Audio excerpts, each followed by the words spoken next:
Hey everyone, and welcome back. Ready to switch from Trello, ClickUp, or Notion to Asana?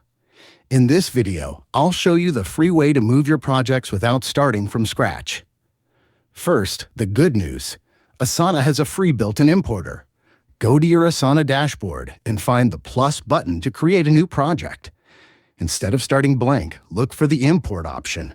If you're coming from Trello, you can export your board as a JS-owned file from Trello's menu. Then, in Asana, select Trello as the import source and upload that file. Asana will recreate your lists as sections and cards as tasks. For ClickUp, the process is similar. Export your tasks from ClickUp as a CSV file.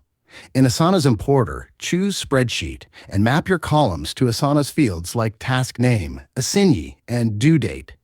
For Notion, you'll need to export your pages as HTML or Markdown. The import might not be perfect, but it will bring over your text content, which you can then organize into Asana tasks.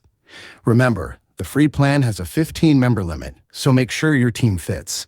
Also, some complex data like custom fields might need manual adjustment after the import. And that's it. With Asana's import tools, you can move your team's work in just a few steps. If you migrate successfully, let me know which tool you switched from in the comments. See you in the next one.